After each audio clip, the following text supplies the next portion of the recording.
Resources. That was the topic of this discussion, and I told you that in this video we're going to talk about the different resources that you have available to you that you can use at any point in time that are my suggestions. If you're going to use something, these are the ones that you would want to use. Now, there's different types of resources.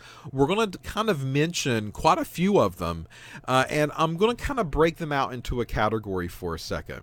So the first one that I want to mention to you is something that's called an online book. Okay, now, for some of us, we've never even opened up an online book before, much less an actual physical book. Well, now's your chance. Now's your chance to learn a little. An online book. These are basically print versions that have been converted to an online format, and they have been verified. So these have typically came from print. They are verified, and because they are verified, then we can put a big old check mark beside of those, because we know that the information that's contained within it is factual. It's real stuff that someone else has verified and checked for us, so we know that it's the truth. Okay? So one of the ones I'm going to show you here is something called the CRC. We'll talk about the CRC in just a second. But the CRC is a physical book that we have in our laboratory. That physical reference book has been completely converted to an online edition, and you can go online, and I'll show you how to get there from our library. You don't even have to step foot in this one. It's all accessed through the internet. But you can go into the CRC format and find any physical or chemical property that you want to find in that reference text. All right. So those are great and those are convenient. It's kind of like a reference book without the actual physical labor of opening it up, looking for the information, and finding it in the actual book itself. Some of us are too lazy to do that, and that's okay, because we've got online versions of textbooks that are out there for that purpose. Number two is something that we're going to call a chemical profile. Chemical profiles are typically 1 to 2 page summaries. You know, it's kind of like if you had to write a report on a chemical in an English class, they typically would require you to maybe submit a 1 to 2 page document about whatever topic you've decided to pick. These are kind of the same thing. They're very short, brief documents for us to read, not necessarily an SDS or an MSDS, but a 1 to 2 page summary of the chemical. It could be the chemical background, where it originated from, how it was discovered, what's it used for, how is it made. The answers could go on and on and on. But 1 to 2 page summaries. Typically written by safety people. So that's the spin that they're typically going to put onto the summary. At some point in time, you're going to figure out that these documents are going to tell you how to handle it, how to dispose of it, what to get it around, not what to get it around. You got it. You get the drift. Other things within the chemical profiles. We also have something called a chemical laboratory information profile. And these are typically found within what we would call the Journal of Chemical Education. Now, we're lazy people, right? We don't really like to write out this whole word, chemical laboratory information profile. So what we do is that we abbreviate this and we call it a clip. So there's clips that are out there available to you through internet resources, through physical resources. And these clips are basically going to be summaries as well, right? Very similar to the 1 to 2 page summaries up above. Written by safety professionals, yeah, great. But these could include safety information, or it could include chemistry information as well. Some type of laboratory information that we might need. Clips can easily be found on a website. The Journal of Chemical Education you typically have to pay for. We don't want to pay for that access. This can run very expensive for our pocketbooks. But if I'm just looking for clips and not necessarily access to the Journal of Chemical Education, then good news for me is that the clips can easily be found on the ACS website. ACS, of course, stands for the American Chemical Society. All right, so that's another kind of resource that I could use that is very trusted. I don't really have to question what's in it. It's constantly getting updated and added to. Another thing that we can talk about is something called a laboratory chemical safety summary. LCSS. These are viewable in what we call the prudent practices in the laboratory. Now, the section of prudent practices is going to be the handling section and the disposal section of chemicals. That's really what we're focused on. Prudent practices in the laboratory. Really, you can kind of just look at that topic or look at the title and know that it's going to basically consist and include of multiple different topics, all related to a laboratory in some form or some fashion. But because we're really focused here on chemical information, where can I find physical properties, chemical properties, reactive properties? The section here that we would probably focus on is the handling and disposal section that's within this text or literature source. So I'll show you more about the prudent practices in the laboratory a little bit later in a different video at a different time. But this is another resource under the chemical profile section that I can pretty much trust. Our next one, NIOSH. Some people call this NIOSH. The NIOSH Pocket Guide to Chemical Hazards.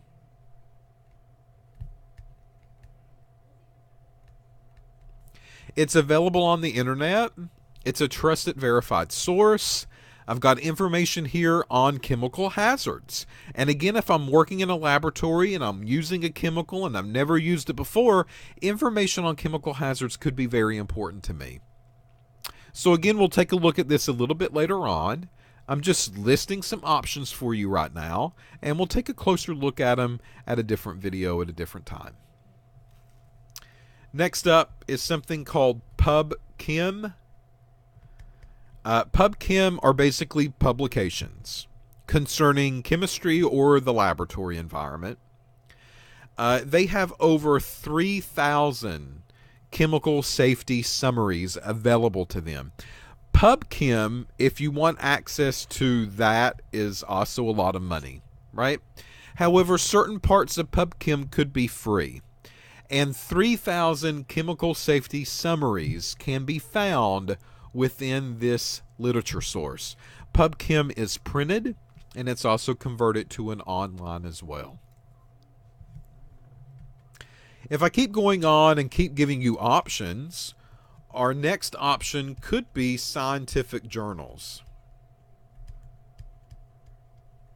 All right, so what's a scientific journal? These are typically what we would call white papers.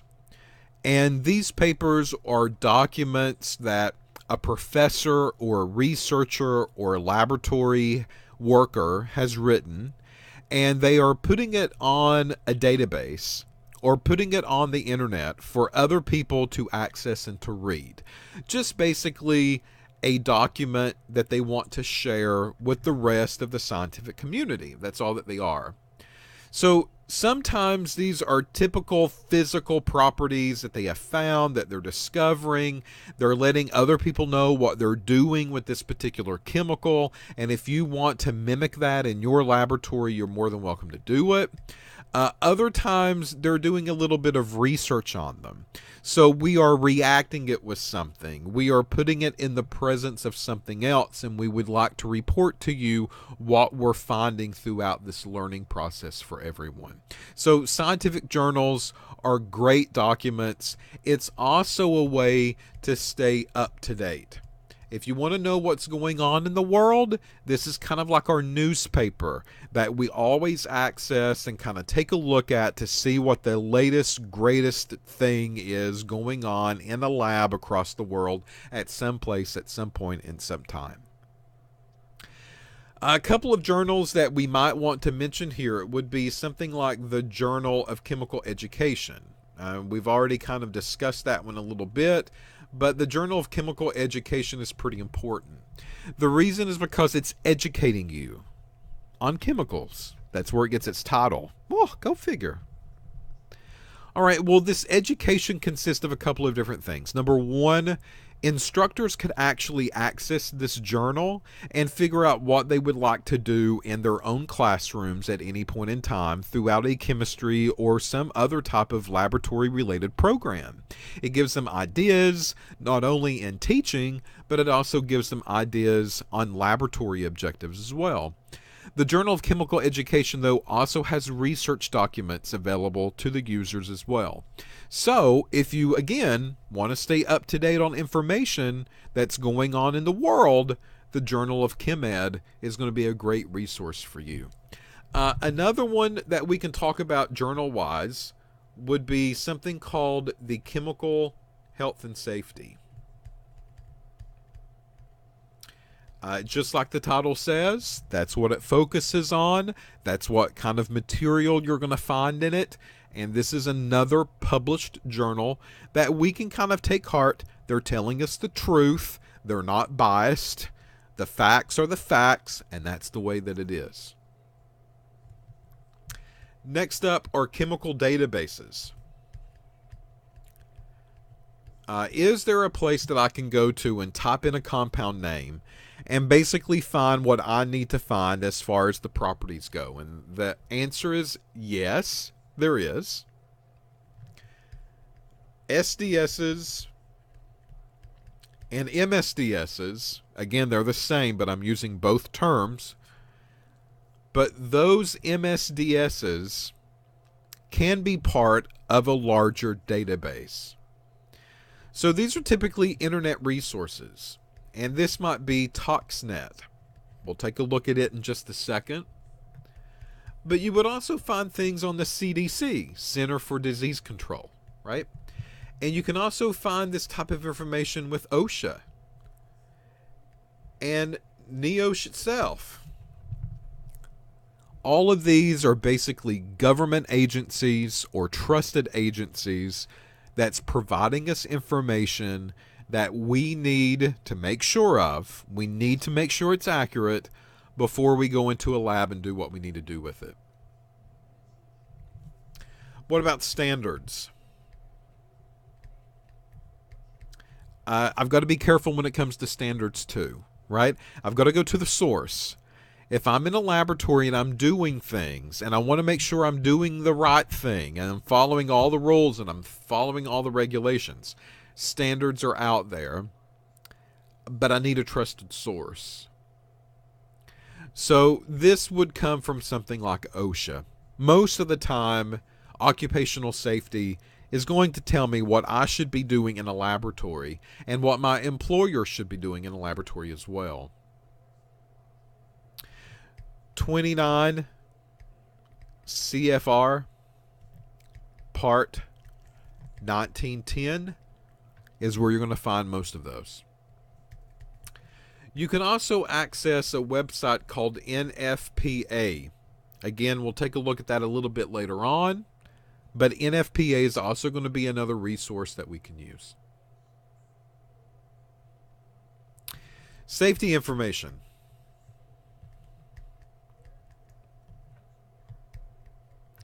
Well, safety information, you know good and well, SDS and MSDS are kind of the places to go to. But what about just general lab safety? There's a thing called MSDS Demystifier.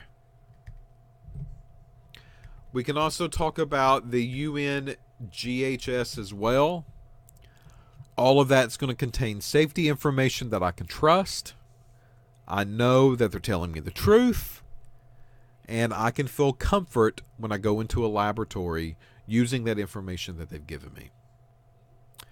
Now, over here to the side, I'm going to write in blogs.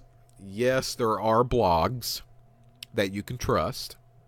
These are not going to be Joe Blow across the street, but these blogs are basically going to be websites and web pages that can provide you information. One of the best blogs that is used, is called the Safety Zone. And this is ran by C and EN. Basically, chemical and chemical engineering.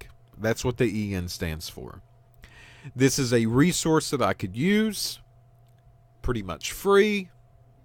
I can go on there, read what they've put on there. They have resources available to me to use, and then I can take advantage of that information. All right, so in the next video, what we're going to do is I'm going to basically pull up some websites. You're going to watch me kind of introduce some of these. That way you can become familiar with them, and that you are now educated in a little bit of trusted, verified resources. I wish our newspapers and I wish our TV news stations would be similar, but they're not.